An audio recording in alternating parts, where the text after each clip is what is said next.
ಇನ್ನು ಡಿ.ಕೆ. ರವಿ ಹೆಸರು ಮತ್ತೆ ಇವರಿಬ್ರು ಜಗಳದಲ್ಲಿ ಕೇಳಿ ಬಂದಿರೋದ್ರಿಂದ ಡಿ.ಕೆ. ರವಿ ಅಮ್ಮ ರಿಯಾಕ್ಷನ್ ಕೊಟ್ಟಿದ್ದಾರೆ. ನನ್ನ ಮಗ ಡಿ.ಕೆ. ರವಿ ಸತ್ತು 8 ವರ್ಷ ಕಳೆದು ಹೋಗಿದೆ, ಈಗ ಯಾಕೆ ನನ್ನ ಮಗನನ್ನು ಬೀದಿಗೆ ತರ್ತಾ ಇದ್ದಾರೆ ಅಂತ ಡಿ. ರೂಪಾ ವಿರುದ್ಧ ಡಿ.ಕೆ. ರವಿ ತಾಯಿ ಗೌರಮ್ಮ ವಾಗ್ದಾಳಿಯನ್ನ ಮಾಡಿದ್ದಾರೆ.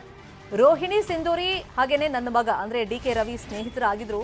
ಒಂದೆರಡು ಸಲ ನಮ್ಮ ಮನೆಗೆ ಬಂದಿದ್ರು ರೋಹಿಣಿ ಸಿಂಧೂರಿ. ಒಬ್ಬ ತಾಯಿಗೆ ನೋವನ್ನ ಕೊಡಬೇಡಿ, ಮಗನನ್ನ ಕಳ್ಕೊಂಡು ನಾನು ಆಲ್ರೆಡಿ ನೋವಲ್ಲಿದ್ದೀನಿ, ಆತ ಸತ್ತು ಹೋಗಿ 8 ವರ್ಷ ಆಗೋಗಿದೆ, ಪದೇ ಪದೇ ಆತನ ಹೆಸರನ್ನ ಯಾಕೆ ಎಳೆದು ತರ್ತಾ ಇದ್ದೀರಿ?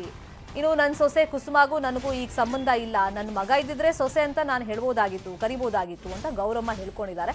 ಆದ್ರೆ ಈಗ ಅವ್ರ ವ್ಯವಹಾರ ಅವರಿಗೆ, ನಮ್ದು ನಮ್ಗೆ, ನಿಮ್ ವ್ಯವಹಾರ ಮಾಡ್ಕೊಳ್ಳಿ, ನನ್ನ ಮಗನ ವಿಚಾರವನ್ನ ಈಗ ಮಧ್ಯದಲ್ಲಿ ತರಬೇಡಿ ಅಂತ ಹೇಳಿ ರೂಪಾ ಹಾಗೆಯೇ ರೋಹಿಣಿ ಸಿಂಧೂರಿ ಜಗಳಕ್ಕೆ ಗೌರಮ್ಮ ಗರಂ ಆಗಿದ್ದಾರೆ.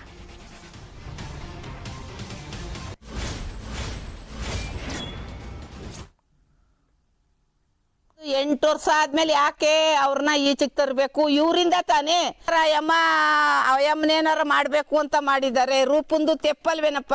ರೂಪ, ನೀನ್ ಹಿಂಗ್ ಮಾತಾಡೋದು ತೆಪ್ಪು ಕಣಮ್ಮ, ಮಾತಾಡಬಾರ್ದು. ನನ್ನ ಮಗನ ನೀನು ಟಿವಿಗೆ ತರಬಾರ್ದು. ಅರ್ಥ ಆಗಲ್ವೇ ನಿನ್ಗೆ?